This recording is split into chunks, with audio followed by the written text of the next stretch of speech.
All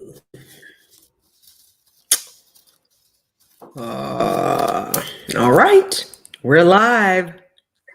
Hi, Hey, Heather. Okay, so before we get people in here, I'm eating popcorn, so y'all don't give me no Yama. We problem. need some popcorn for all this foolishness we about to talk about. And I'm on my Olivia Pope, even though Scandal ain't on no more. I wish I have some wine that I got from the winery that I went to back in the summer sometime, and it is so good, but it's not cold. I would have had some wine with you, girl. It's a wine kind of day. These days, how much you want to bet people who are not even wine drinkers are drinking wine these days? It's bad. It's bad. It's bad. Right. We got a few people watching. I don't know who it is, but we got a few people. Y'all can leave us comments. We'll see them. And anyway, and I can post them too. All right, Heather. So what you want to talk about? So, of course, ladies and gentlemen, Soul Sisters usually does, sometimes we do hot topics. So me and Yama wanted to do something kind of off air, off radio. Hot topics, and we have much to discuss. So first, I would like to. Wait a minute. Before you go, Heather. Also, too, Soul Sisters is on right now. We do have a show. Heather did interview. You want to talk just briefly about that because some people are probably listening. Well, also because the interview was at the top earlier, so they probably missed it. But with that being said, I interviewed Booker T, which is like this famous wrestler, and his wife, which is Sharmell Sherry. I call her Sherry. Me and Yama call her Sherry.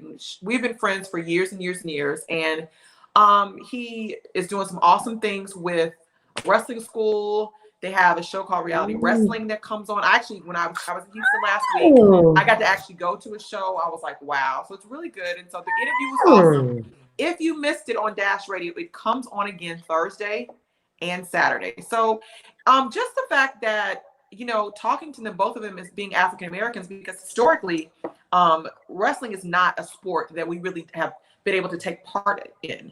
And for him, he has 6 championship belts from that, and some 5 were from one, I think WWF, and 1 was from WWE. And the one from WWE, that was the first African American man to ever win that title.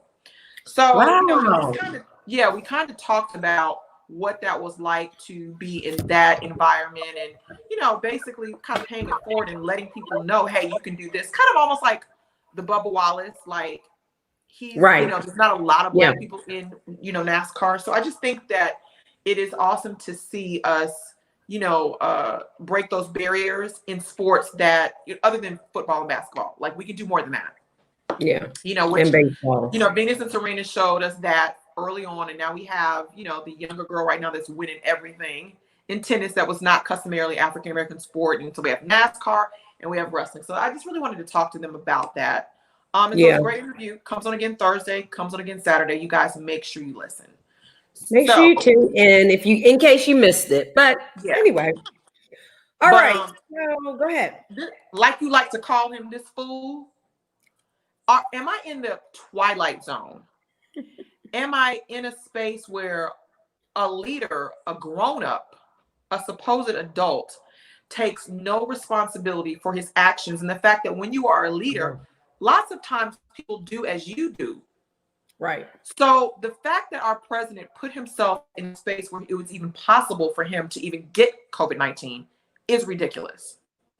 The fact that clearly his doctors were not being honest. Like this whole setup is just foolery to me. Well, really from a just a standpoint of health-wise, right?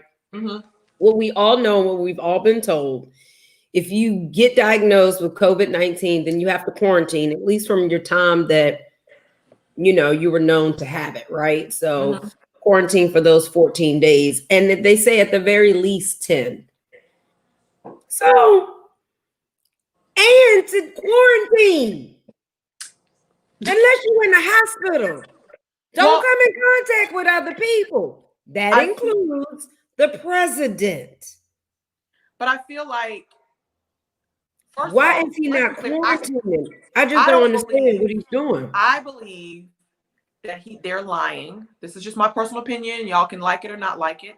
I believe they're not being honest. I believe he knew he was positive prior to that debate with Biden. That's number one.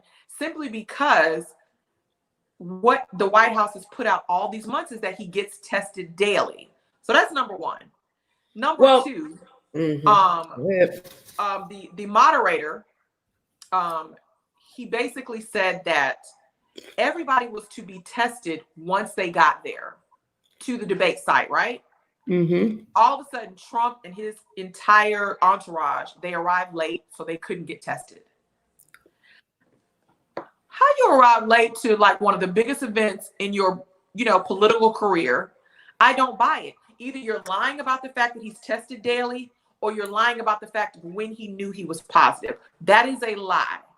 And so for me, see what Betty said, if he can be cured in 2 days, why did anyone have to die from this?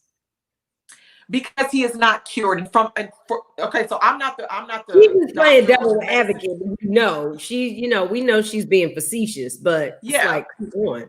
But you can't. But that's the thing. I feel like ultimately, it's just irresponsibility all over us. And now you're looking at 30 people, not just it's 11 people in the White House, but his outside circle is 30 people that now have tested positive because they refuse to wear masks. And when you see the debate site, the family walked in with masks, they took them off. The people at that particular site said you have to wear a mask. They walked over to give them masks, like maybe you don't have any, and they all turned down. And I'm like, you're putting everybody in danger in this building because you don't want to follow the rules. And then what happens? He's positive. Like, right. That is absolutely just ridiculous that you don't care about the people. At least care about the people. At least care about your kids. Well, I would venture to say this, me personally. I know a lot of people don't think that he have it and all this other stuff, but I beg to differ. I think that he got something in there. And I'm gonna tell you why I think that in Walter Reed. First of all, you're not gonna just go into Walter Reed and stage no whole thing. Yeah. That's not getting ready to happen. I know people want to believe this, but that's not about to go down like that. Okay. Not with that ego. I totally agree that I think he was probably already positive, but I do not believe that they've been testing people daily. That's what I don't believe now. Yeah. For a lot of reasons. And I just think that he didn't know for sure because they not testing people daily. Because if they have a way to do rapid tests, which they do, then he would just get the rapid tests and go on about his business every day. Yeah. What's the problem? So I don't, there's no way where they're sitting there like, we're waiting on the test for Melania and Donald. Waiting on the test. They should have had a test this morning. Yeah. What y'all talking about? And like you said, now Chris Wallace said they were supposed to be tested, get there late. Okay, this is all some just shenanigans because y'all don't want to get tested. It's all about Trump. It's all about da-da-da-da. But my point is that, okay, so once I'm positive, which it don't even surprise me. All them people are positive. They ain't been getting tested, y'all. Yeah. They just been willy-nilly, and now the people that have been thinking that they've been getting tested, like all of us have been told, and have been around them thinking, oh, these are the safest people because they get tested every day. And so they're not getting tested. You know, the people that's invited to different things here and there. So all these people got to get tested. You're going to find out all these people are positive because of their, like you said, they're just not doing what's right. Just being dishonest and not doing what's right. And it's really, really bad that our president is being so deceitful when it comes to his health. And now, or not his health, but other people's health.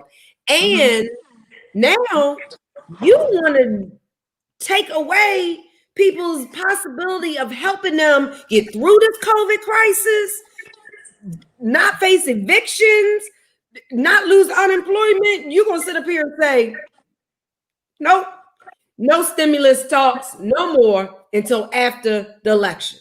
If you elect me, I'll do something for you. If you don't, you won't get anything. What kind of shenanigans is going on over there? But I feel like we're dealing, like, I feel like ultimately first of all, let me say, I don't know if this is true. So let me backtrack a little bit. So the fact that some people, like you said, there's a lot of people saying that he wasn't really positive, he didn't have COVID. For me, there is no way that he would have gone to the hospital if he didn't absolutely have to, because to him, the egomaniac that he is, the sociopath that he is, he would see that as a sign of weakness. There's no way he would have done it in front of everybody. So for them to take him there, something was wrong. I have seen other doctors. Them people not gonna lie. That's a lot of people's licenses on the line. The stage something for the president. That's a little bit much, but I don't know. For him to get the treatments that he's getting, I've seen a lot of interviews with doctors, and they were like, it was not good. Like, they would not give him all of these experimental treatments if he did not need it. He probably had a very, like, not a severe, but he had a bad case, and they were trying to head it off at the pass. Well, what they did was they gave him monoclonal antibodies, which there are a lot of monoclonal antibodies out there. Yeah, a lot of them. They give it for lupus. They give it for MS. They give it for immune deficient. They give it, and people feel great afterwards because it's like getting a whole bunch of antibodies at once. So it's no doubt that he feels like great. And they're even talking about he may start feeling worse next week because that's what they said. But I think people don't understand the medical part of that. Like what you're saying is why he feels so wonderful about it. And they're like, wonderful now, but also it has side effects. It's highly experimental. It's not even approved. Yeah. So it's something he don't care. He's willing to do it. But usually in those cases, you go up, and then because there are side effects, you can crash or, whatever. But the point is that just from the nature of having the illness, he could possibly get sick. That ain't a cure just because they gave him antibodies. But I think I think what the unfortunate part about it is that people are not, the segment of our population that wasn't taking it serious, they will look at that and say, see, it's not that bad. And they're not really listening to the medical experts to say, this is why he's feeling this way. Like, don't get it twisted, because people don't understand that he's early into the symptoms of COVID and they get worse midway down. So you got another 3-4 days before we even really see possibly how he would feel. And so I feel like, definitely what they gave him is definitely going to help him. And the thing that I just want to say from that part of it is just, I realize he's our president. They're going to give him preferential treatment. They're giving him obviously an investigational drug, which, that's a lot.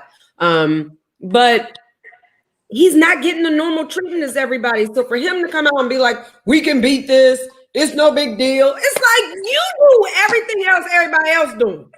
And that's what a lot of people, 70-something-year-old bodies still say the same thing. Yeah, but that's what people are saying that people need to understand. If you get it, you're not going to get that treatment. You might not get the same treatment. You don't have 12 doctors. You know what I mean? You don't have that option. Even the remdesivir or whatever that they gave him, so a while ago when they first started giving these people, they ran out, and they say it's a possibility they can run out again. And so I think that he just puts out things and people hang on to his every word. Let me say his supporters, because most people have sense. And so it's his supporters that hang on to his every word. And this could cost lives because it's very irresponsible. And that's what I don't like. You're riding around in a vehicle that is, I forget the technical term, but it's sealed shut so that gases and stuff can't come in. And doctors were like, but the driver's eyes aren't covered.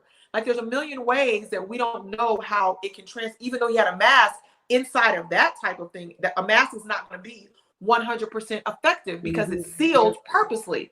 And then you get to the White House, you take your mask off. When he was standing up there, it literally looked like he couldn't breathe. And I was like, does anybody else see this? That he looked like he's struggling breathing, y'all. Y'all better pay attention. Like, I don't understand this desire to make it just go away. And like, it's not real. Like, 200,000 people have died, 210,000 people.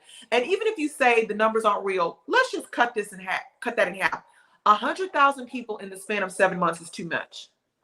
That's, you know what I'm saying? Those kinds of numbers. It's way more than you see with the flu. Yeah. Way more than you see with the flu in that period of time. But why is he then saying it's just like the flu? He just put that out there. Oh no, because he's saying whatever he wants to. And the problem is that he just saves whatever. I mean, after they did the debate, they fact checked him. What, it was like 70 to 80% of the stuff he said was lies. Yes. This is our president. So I'm like, forget anything that he says. I mean, I agree that I think there's a good chance that he could have been lying about being COVID positive. But when they took his monkey tail to Walter Reed, I was like, nah. No, and that's when people were like, some people who were like, nah, that ego, he had to be really sick. Like they had to be worried. And then you see how the doctors put out one statement, but the initial statement was like, you know, it was, you know, he's not out of the woods yet. And then they were pissed because they put that statement out. And I'm like, but people need to know, you're the president of the United States. People need to know the reality of it. And I saw a doctor's interview this morning. He said as a doctor, he was looking at them doctors and he said, I felt bad for them because one thing you don't do is you don't lie as a doctor. And looking at them, he was like, they were lying. Like us, you know, physicians, we know that they're not telling the truth about his particular, you know, and there was like, he could be perfectly fine at the end of this, but they were giving the statistics and percentages of how people relapse and all these kind of things that people are not thinking about. And people are putting up like, you know, S's on his chest and pictures. I'm like, are y'all crazy? Like, and I'm like, does nobody remember Herman Cain? It's like he didn't even exist. Yeah, you know, another thing too, I mean, you know, the FDA had put those specific guidelines on about the vaccine and the White House had like pulled back from it, right? Because they didn't want to endorse it. So they finally pulled back and said they're not going to like try to block or anything like that because really they know they can't. But so there will be no vaccine before Election Day. I mean, that's literally less than a month away. Yeah. Anybody who thinks a vaccine is coming out, you are just as delusional as this nut. Yeah. It's not going to happen. And who the hell would take it? But you are still like, there are still people online saying, oh, he had it, but he wasn't sick. You can have it and not get sick from it. You can.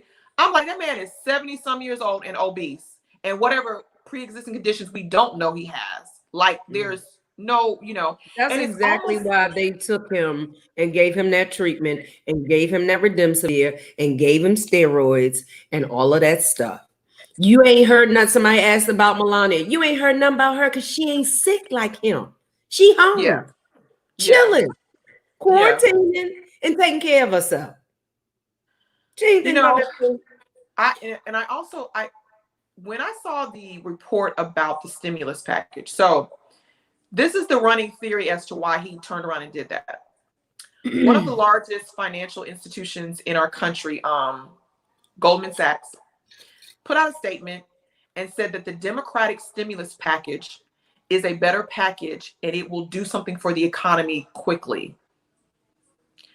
No sooner than they said that this afternoon, now we get the stimulus package. This is a 5-year-old.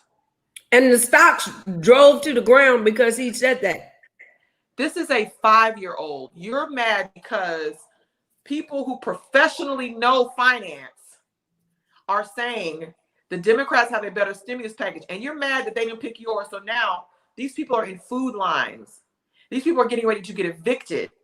And you're saying you're not even going to talk about the stimulus package? No, he pulled his homeboy back from talking to Pelosi like a 5-year-old. What, like, do people not understand? He doesn't give a crap about humanity, about human beings. I am outdone. Like, if something is not done, people need, like, this is not good. If we don't vote him out, then something is really, really wrong with America. It is really, really wrong. There's no reason if all the Democrats vote, that we will not get him out of there. And I mean, we got last time, but that's because we didn't get out and vote. Yeah, a lot of that's why the Electoral College voted him in. Yeah, It is. I just feel like people are so, back in their perspective corners about a Republican and a Democrat. And I had to tell somebody, I was like, first of all, he's not even a real Republican. So let's be clear. And I was like, this has nothing to do. Yeah, I was like, this has nothing to do with whether you're a Republican or a Democrat. This is the survival of life as we know it in this country. This is the survival of people's jobs. These airlines are laying people off. H&M just announced they're closing 230 some odd stores around the country. Like, this is real. These are real issues. CVS, the pharmacy closing some stores. I mean, I don't understand what people don't see and how they don't see that this is a detriment to our country. And I feel like he's going out with a blaze, like with a bang. Like, if I'm not gonna get elected, it's unbelievable, and it is very, very scary, quite frankly. It is. We have a comment from our YouTube page. Okay. Somebody said he didn't have it. He just did that for the people to let us know it's not that serious and to be careful and get back to work. Vote Trump. Okay. Thank you for leaving your comment. Well, since you are the medical professional on this live, can you please explain to this person that it's probably not true what he just said? First of all, it's very serious. Over 200,000 people have died just since we found out about it since February, which is, by the way, they say is 90% underreported. So what the freak does that tell you? Yeah. I'm sorry.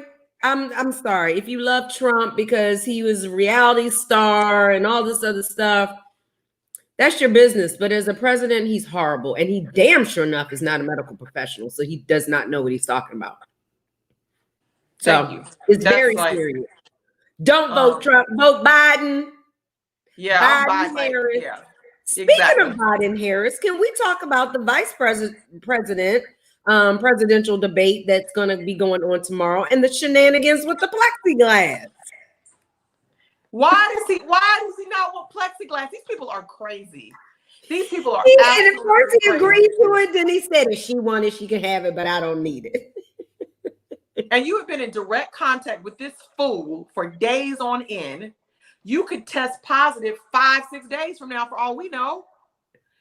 This is the problem. And I'm sorry for this listener who got on here and said, vote Trump.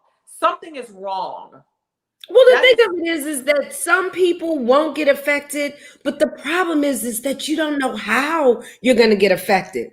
There's so many people that are young people, 30-something-year-old, that can't even walk now because they've been affected by this. So you really have no idea because it's so new. And that's what makes it very serious because you have no idea.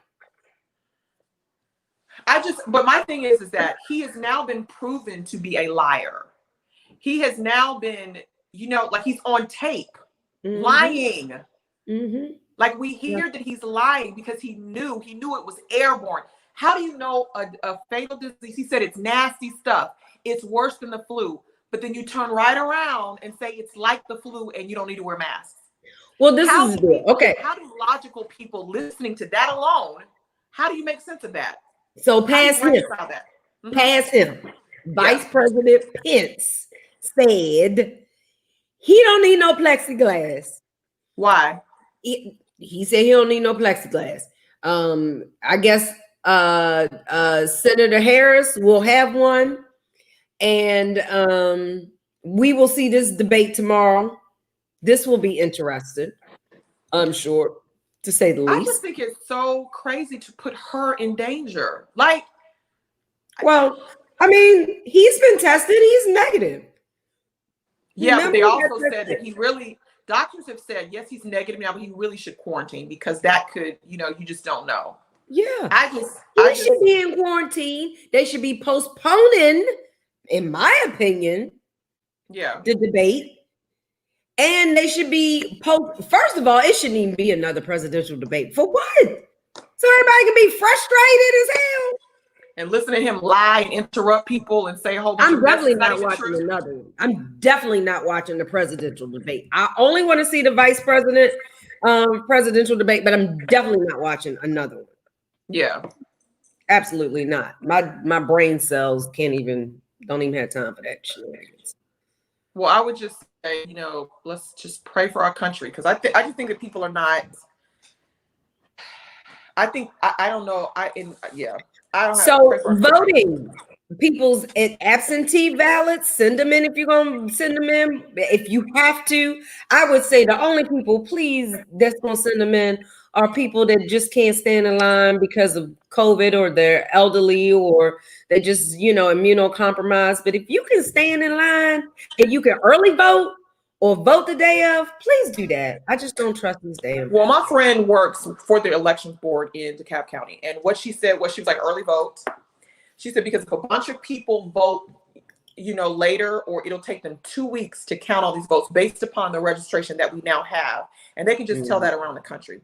Secondly, you guys, make sure if you are mailing in your vote that you fill out your ballot correctly. There's been incidents where you're supposed to sign your signature. She told me somebody signed Joe Biden down at the bottom. Vote's not going to be counted. Oh my gosh. So pay attention when you are filling out these ballots. Funny. People, why are you going to waste your vote? Wasn't even paying attention. If you can drop your ballot off, drop it off. Yeah. Because the shenanigans with this mail, because see, now in the state of Georgia, they went to court, and so there was a rule that if your ballot was postmarked by a particular date, it would be counted. They went back to court, and now they have overruled that. So now it has to arrive by that particular date. So you guys pay attention. Mine's sitting right here. I'm not using it. I will actually, where I am, you can't start early voting until October the 12th, which October the 12th is Columbus Day. So I guess they're doing early voting that day. But anyway. Yeah. Early vote, you guys. I'm early voting because I don't want to have to be in line that day. But outside of that, y'all got to get it done. Yeah. There's no excuses. Yeah. There are no excuses this time, or else we looking for hell. I mean, ain't no telling what we'll be dealing with at the end of this if that fool get back in. Okay, now what else we got to talk about outside of that? So we are going to talk about another, unfortunately, here we go again. It's like once every 3 or 4 months. Another African-American man shot and killed by police in Wolf City, Texas. And so Sean Lucas was the officer. He shot Jonathan Price. Yes. And so basically they received a disturbance call on Saturday night. And it was possibly a fight or whatever they thought, Wait a minute. This happened? I mean, we're just finding out about it. It's relatively new though. Yes. Oh, okay. Yes. And so they were basically saying that Price was involved in a disturbance, which basically he was breaking up the disturbance. He was apparently a woman was being abused, I think, and he was trying to intervene or something like that.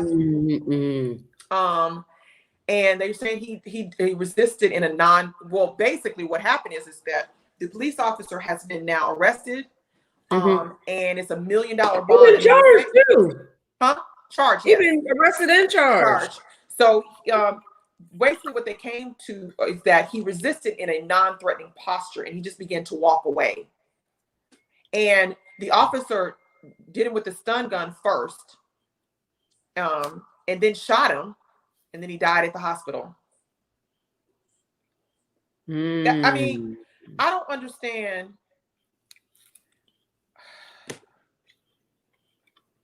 And they said, just so people understand, that when the police arrived, they were told that he raised his hands and attempted to explain what was going on.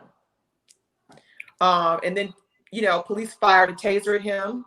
His body convulsed from the electric current, and they perceived it as a threat, I guess. And then I think one thing, I mean, I know a charge ain't a conviction, but they ain't wasting no time in charging them with murder. That's a big bold step for Texas. which is good. And I also see that the Northern California prosecutors are reopening the case on Oscar Grant. You know, the Fruitvale Station. Yeah. The movie that was after. Yeah. The family still, you know, wanted them to reopen it, and finally they did. And what about these shenanigans with this whack DA in the Breonna Taylor case? So what's going on after he got called out? I think that they're still investigating it simply because he never presented to the grand jury the option to charge with murder. So the speech that he gave the public was not what happened, because see, that's the thing that people need to understand. And I think because people think, oh, the grand jury didn't charge, so there must not have been anything to charge with, charge a policeman for. When you call, first of all, he did not have to call a grand jury. He could have had charges brought himself without even calling a grand jury. That's number one. When you go into the grand jury, he has control as to what evidence is presented to the grand jury. Mm-hmm. So what happened was, after everything happened, a juror hired counsel and said, no, we want these records to be public so people will understand what he told us and what information we were given. The system is rigged. And so this is why some people feel I'm not surprised he didn't present all the information, because but part of the problem is so now, like niggas say, he ain't kinfolk. He just skinfolk. Yeah, for sure. But part of the problem is that his whole basis of his case was that the first bullet from Breonna's boyfriend hit the officer in the leg, and that's how the shootout started. And they're saying they don't know that was the bullet. Right. So you know what? And they had his attorney on CNN. Chris Cuomo had him on there talking about that very thing, and he was like, all of this stuff is going to come out. He was like, these people are lying. Well, I mean, the same team, they had him on video. They did another no-knock warrant. Went to the wrong house. Right, I saw that. They did the gas thing, the flash bomb, all in their house and stuff, and was at the wrong address with children in the house. Let me tell you, this mess is really, it's just completely out of hand. I don't understand how it keeps on happening over and over and over again. But I mean, I understand to this extent that, I mean, the police were initially meant to hunt Black people. Yeah. I don't want to use the word N-word, but that's what they called us. Yeah. And so it really, the whole premise is still there. I don't care how much reform you do. I'm not saying that there are not other needs for the police, because there are. Mm-hmm. But being prejudiced in the way you deal with things that occur out in them, things where people break laws or disturbances or whatever, is very biased. And it's just indwelled in it. We know just from when we've interviewed policemen and DAs that they're not trained very long. I mean, some people aren't required to do a mental evaluation depending on what city, state, all those types of things. And this is the thing, I feel like this is a job, and it's very hard for anybody to do that. But any normal person, it's a hard job, but also coming to a job when you have your own biases, it's very hard to separate those two things. And this is why some people feel like the communities that police, they need to be a part of those communities so that they will understand those communities, as opposed to when you pull up, everybody guilty. You know what I mean? Like to me, that's the problem. And when people are talking about defund the police, nobody's saying that we don't need law and order, but police departments are very militarized now. You can take some of that money and put it to programs in these lower income areas where actually probably would decrease crime. You know what I'm saying? That's the goal. And I just think it's been so politicized. And the reality of it is you can find white cases of white men that have been unjustly murdered by police. And so, unfortunately, Black men and Black people are disproportionately killed. But obviously, across the board, it's a problem. It's a problem. In this country is a problem. And instead of it's Antifa, it's Black Lives Matter. No, it's a problem. Policing in this country is a problem. And it's even worse with it. I feel like they be acting like they in a video game, rolling up on people. Yeah. Like they in Call of Duty or something. I mean, what you doing? I mean, you going crazy over nothing. Yeah. Yep. Like it's too much. I just don't understand why they so, like you said, militarized. I don't understand the training. It just is. And you would have thought Brianna's the boyfriend that they was even after, like it's not like he was, you know, a kingpin, Ghost from Power. Like he had some weed. Not Ghost from Power. Like he was not that. Like he was a low level. I'm pushing some weed and some pills or something. Like he was not Nino Brown or Ghost from Power. He just simply was not. Or what's the man who dug his way out the damn cave? Oh, and then they made the movie about yes, El Chapo. He is not El Chapo. Okay, he was not that. And you busted in her house. Like, they scared El Chapo have their hands. But you would literally think you were busting in somebody's house and they got guns and machines. Like, what are y'all doing? I agree with you. This is not the movies. Yeah, Betty said, what about the judges that allow these bogus verdicts to go through? Shouldn't they be held accountable too? But I mean, I feel like they should be held accountable, but it's also like you can't control the information that's given. And that's the thing. The game is rigged. People need to understand that when they control the narrative and they control the information that is given to the grand jury, the judge cannot then step in and do something different. And with this case, it was just a grand jury. It didn't get to a judge. And on top of that, when you get to the point of the verdicts and all this other stuff, the attorneys are working together.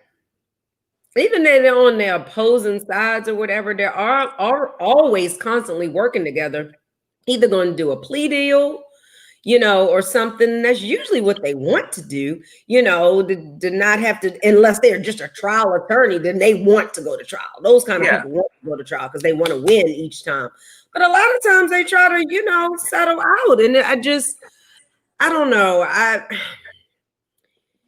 mean, the judges, I won't say that they don't know a lot of the stuff that's going on, but it's like you said, I feel like you're only gonna get the verdict depending on who's the best attorney. Basically, because the judges have they have, in some cases, they can intervene, but some things are statutes and they have to follow the law. Based upon what the law is, and their hands are tied in a lot of cases. And that's what I think people forget, is that they literally have to follow the law that's laid out. Yeah. It's not with the law that we want. Some of the laws that's in place, we don't want in place, but they still there. Yeah, and so their hands are tied, and so they have to follow the law. I just think we have just the systems, several systems in this country are just broken at this point. Yeah.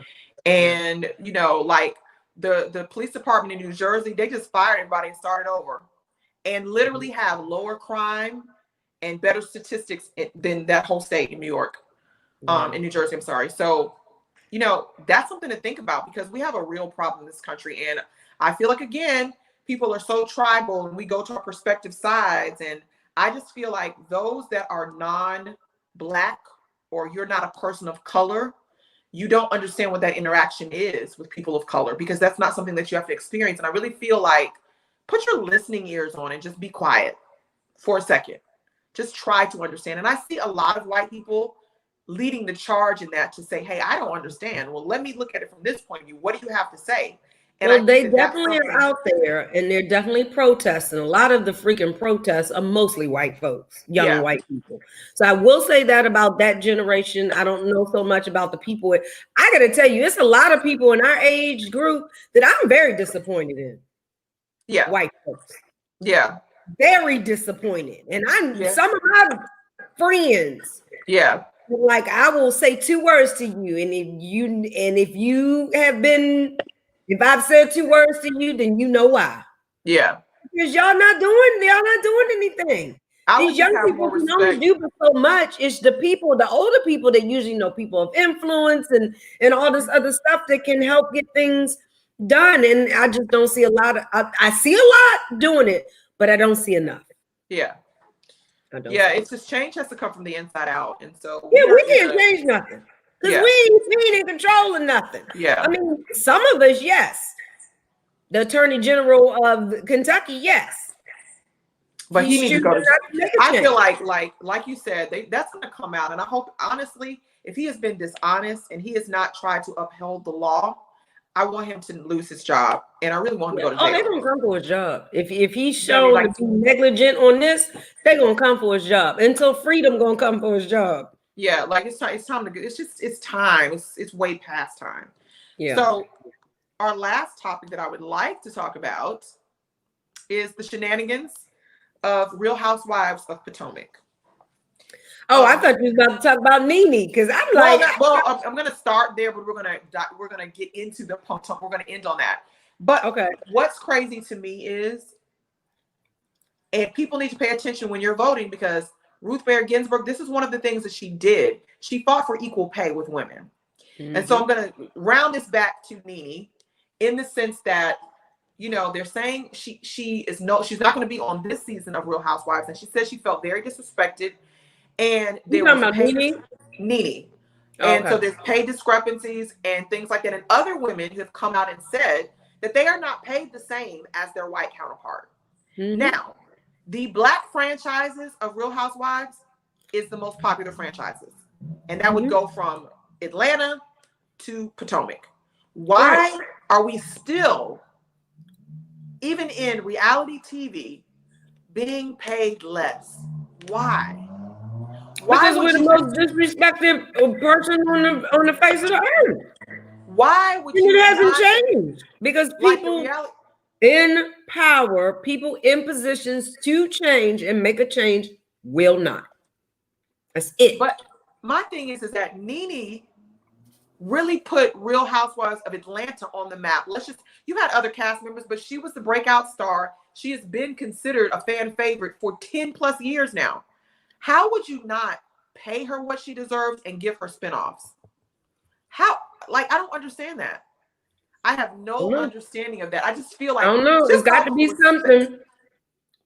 Bye, Betty. Betty said, "Take care and stay safe." Betty ain't in the shenanigans about reality. I don't understand why you can't pay people what they are owed and what they deserve. And I'm sure all these personalities are not necessarily. But wait a minute, let me say this. Is it something else about NeNe? Is it only about pay? Is the discrepancy only about pay? They want her back, but they just don't want to pay her. I think what she said, and this is only they're not really speaking, but there was a negotiation. And so the negotiation obviously was pay, but I think she also wanted a spinoff or some spinoffs or something else for her own. And I don't know that they were willing to give her all of that. That just don't make sense. Honestly, it doesn't make sense because Candy had a spinoff. I mean, what's the white girl, Kim? She didn't have. I mean, which to me is, but they haven't come. And so, but you have other housewives. Maybe she wanted a certain amount of ownership and they not willing to give it. And that might be, but, and that's the problem to me. Because other housewives have come on and said, yes, they treat us a little crazy a little bit. So it's not just from her. And that's the crazy part about it. You hear it from a few other housewives, and the ones that are still on the show that want to keep their job, they're not really going to say much right now, And so to see her in tears, and I feel like she probably feels as though I literally have put my life on air for everybody to see for 10 plus years, and you can't even respect me enough to give me a spinoff or pay me what I'm worth. And then to find out that other housewives feel like, no, we're not paid the same. That's crazy. Well, I don't know what that's all about, but that definitely sounds to me more it's real deep. It's sad to me. And I segue into, Real Housewives of Potomac. So of course, we never want to see women fighting on television. We definitely don't want to see Black women fighting on television, since that's what they think we do. But that's a BS narrative to me, because we need to pull up Bad Girls Club. We need to pull up, the Jersey Shore, all those kinds of stuff. White girls fight too, y'all. So get over it. But most recently, and you remember the Basketball Wives franchise, they caught a lot of flack for the physical fighting that was going on that show. recently on Real Housewives of Potomac, Monique and Candace, castmates, they literally got into a physical altercation. So Candace, okay, so let me just preface this by saying I do not watch the show anymore, but I used to. Candace is fairly new though, right? Yes. She wasn't one of the original people. She came last season? Last season, or maybe last season before. She's been on there maybe 2 or 3 seasons. Yes, okay. This might be her 3rd season. Yes. Mm-hmm. So moving forward, Monique and Candace were friends, like friends outside of I'm hanging out at your house, I'm holding your baby, like we're friends. And upon watching this season, you notice some weird energy going on, some weird tension, but we don't really know what's going. Like you can't tell what's going on because I always try to encourage people to understand that you don't see everything on camera that's going on. Right. So in further investigation and things as the season has come, been going by, we are finding out different things of Charisse. She is no longer on the show.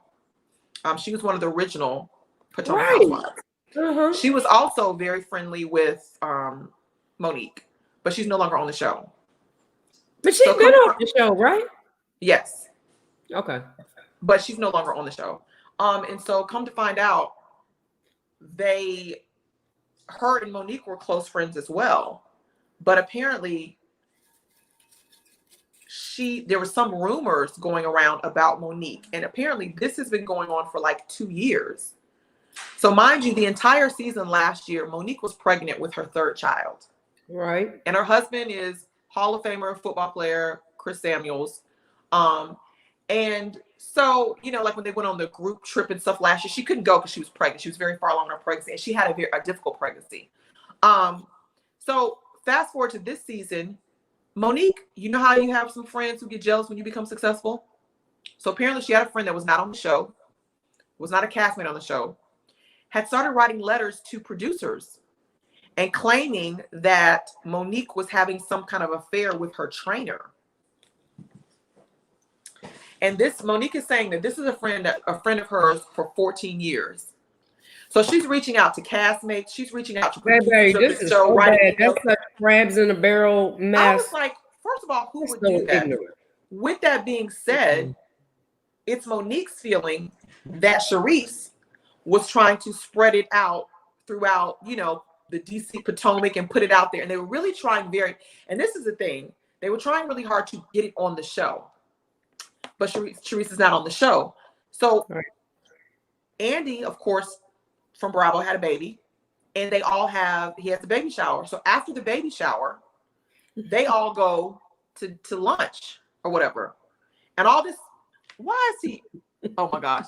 They all go to lunch. So how did he even find us, first of all? Well, we got another comment from our Trump supporter.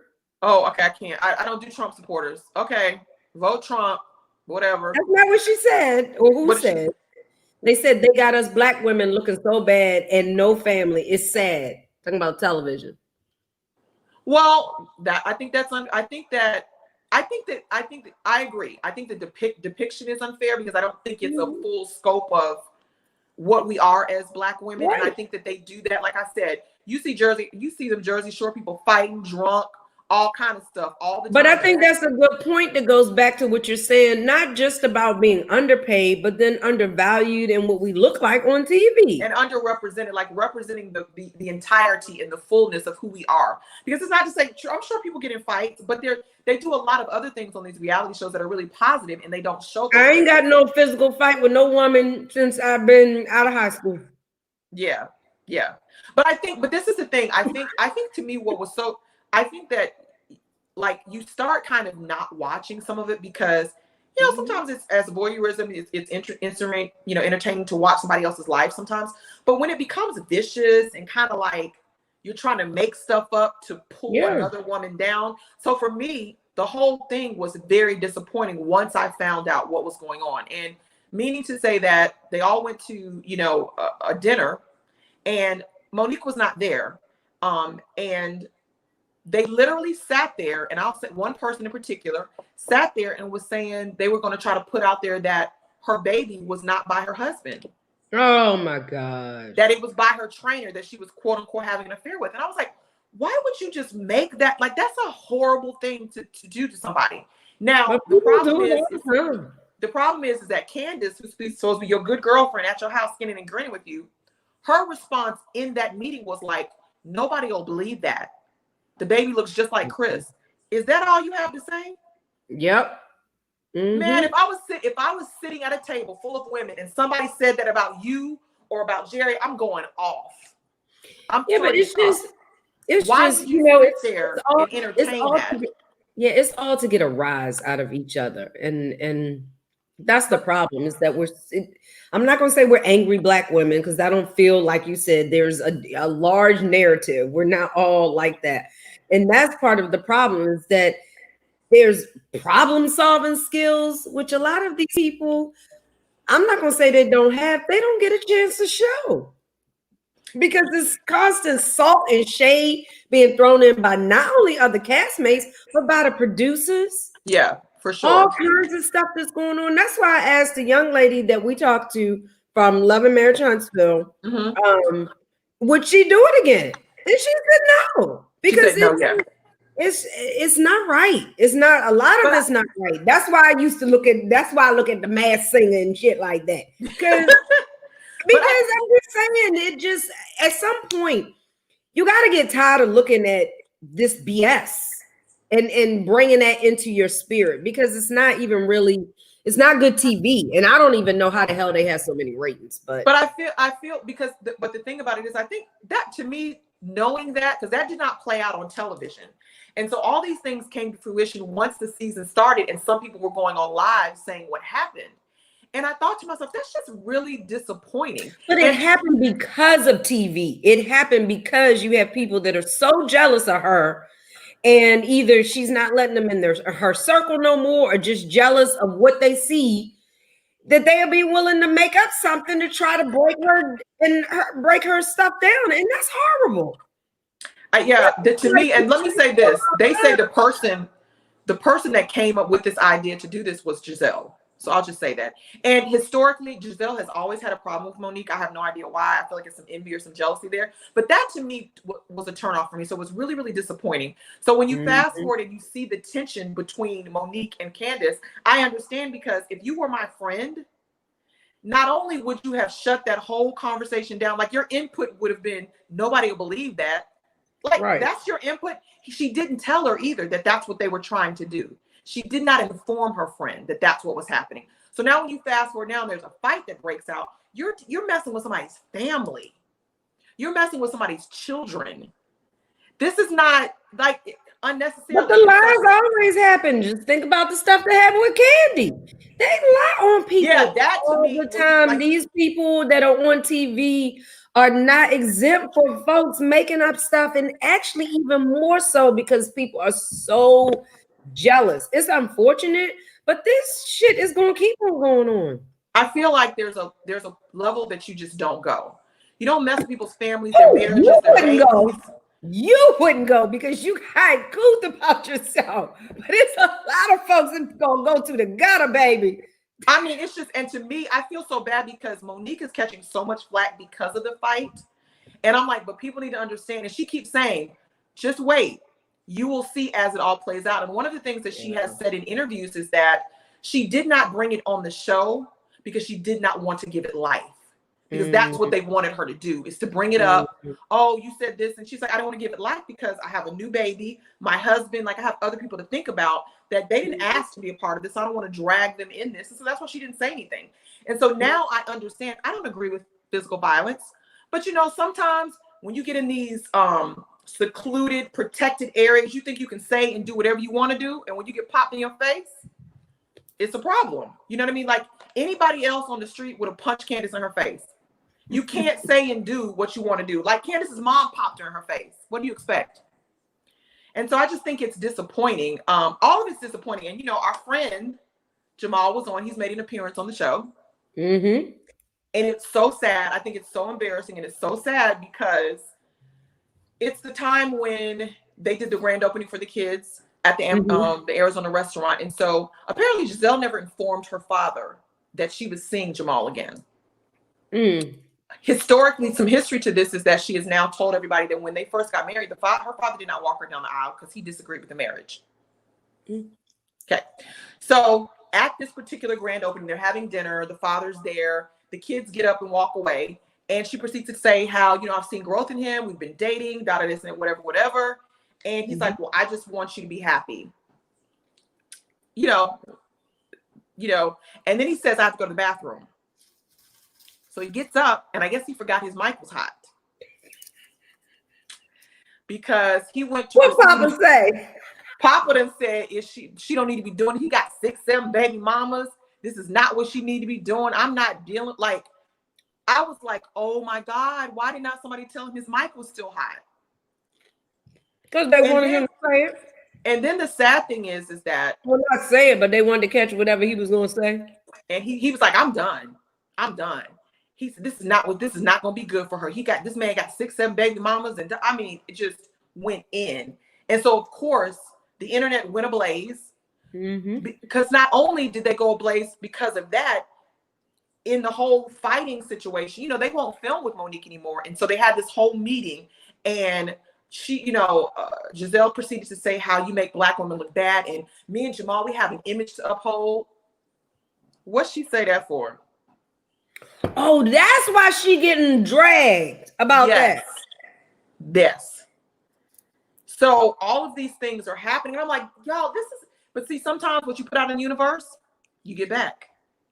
That she was that was her brainchild of making something up about an unborn child at the time, or, the affair, and it's not his baby. And now we hear, and now you're getting dragged off the internet because your father dislikes I don't know if they're going to get married again. And all, because see, everybody got stuff. So maybe you should not be, you know what I'm saying? First trying to make all, up stuff about people. Nobody, baby, that's why, nah, It's just. We do have something else. We do have one other thing. Go ahead, finish. I'm gonna put it up. It's unfortunate, and that was my little reality spiel. But just the bigger picture is that we need to do better as how we are represented on television, and always think about that and demand better. That's all. Mike said, man, they do have us looking real crazy. He also said that Monique was probably screwing the trainer, though. That's why I won't let my woman have no male trainers. That's the same as those massage guys. I cannot deal with shenanigans, y'all. But he did like that. I said, right, to the gutter, baby, to the gutter. But final question. What y'all think about Tom Brady winning on Sunday? Came back from 20 points down. I didn't watch that game Sunday. I'm sure this person did, since he's obsessed with Tom Brady. Mike Jones watched it. But that's good if he came back from 20 points down. How about this? Cam Newton. Oh my God. Got corona. Like, what happened to the bubble? I thought they was all up on the plane with no mask, trying to pay somebody $1,500 so he can get more leg room, all up on the plane with no mask. I mean, I be on the plane. The crazy thing, they said the dude wouldn't take the $1,500. When I tell you I would have got out my seat so quick, like, okay, run me my money. I'd have been. Can you put on your mask though first, Negro? And what you talking about more room? You ain't had no first class ticket. He didn't have a first. I guess not. I mean, he must not have. It must have been a super soul flight. Like, I don't know what all of that was going on, but I'm like, that's just too much going on. And then you test positive corona. They should be in a bubble. I thought they were in a bubble. I don't know what happened to Oh, and before we go, so those shenanigans, and had a wonderful time talking to you, y'all, while you're nibbling on your popcorn. It's making me hungry, and your wine. But anyway, unfortunately, you guys, we have lost a rock god. Yeah. Eddie Van Halen has passed away. You guys, it was cancer. And so you guys, we wish. So young, 65 years old. Yeah. Like, for young folks, y'all need to research Eddie Van Halen, honey. That's like the rock gods. 80s rock, oh my gosh, it's the best. I know, and I mean, everything that's trending is about him, and the Van Halen, the rock group, the songs, and I mean, he's history, baby. His ex-wife, Valerie Bertinelli, was his ex-wife. So, really? Yeah. Well wishes to his family. So, because he had a son, the son Wolfie, which I don't even know how I know all this. Wolfie used to play in. He started playing with his father's band like when they were touring. So he's older now. One of the sons, yeah. Yeah. Okay. So again, 2020. Let me tell you something. I don't know. I'll be kind. I have on a sweatshirt. Let me tell you, I have that little sweatshirt I have that says "Be Kind." I wore it in the airport out of town, and this guy came up to me and he said, "Thank you. I like your sweatshirt." He said, "That's all. Why can't people just get that?" Yeah. He's like, "Just be kind. You don't have to like my freaking political background. Yeah. You don't have to like my sexual orientation. You don't have to like what religion I am. Just be kind." We are not kind to just somebody shot me a bird yesterday on Facebook. So I mean, we're not kind. Oh my gosh. On that note, we are going out. It's been 1 hour. So. Yay. It was good to see you, Yama. But you'll be back this weekend though. So yes, I will. Hopefully I get to see you. I'll actually sit at a bar with you and drink. I don't know if I'm gonna do that, but we'll see. Why? Because I'm gonna be doing polo and other stuff. That's true. Well, hopefully you will scrape up a ticket for me, but otherwise, I'm wishing Sydney the best. They're now $250 a ticket. I tried. They are? Yes. A piece. You don't know nobody? I know Miguel, but Miguel trying to make that paper, baby. Look, I need Miguel to be like, can I get a homie lover friend discount, please? Please. I don't want to pay $250 for a ticket. Oh my God. Because I really want to see Sydney play. I want to see, it's just so cool to see African American people doing things that are not customarily what we do. You know? Right. So I really want to see that. So I don't know. Maybe I will have to cough it up. But when I looked, it wasn't available. Like you couldn't get a single. Well, I can give you one if you want to pay it. But okay. Let's talk offline. Yeah, because I got to go look at my bank account first. I have a gig this weekend, so I might. Thank you guys for watching. Okay, see you later. Bye.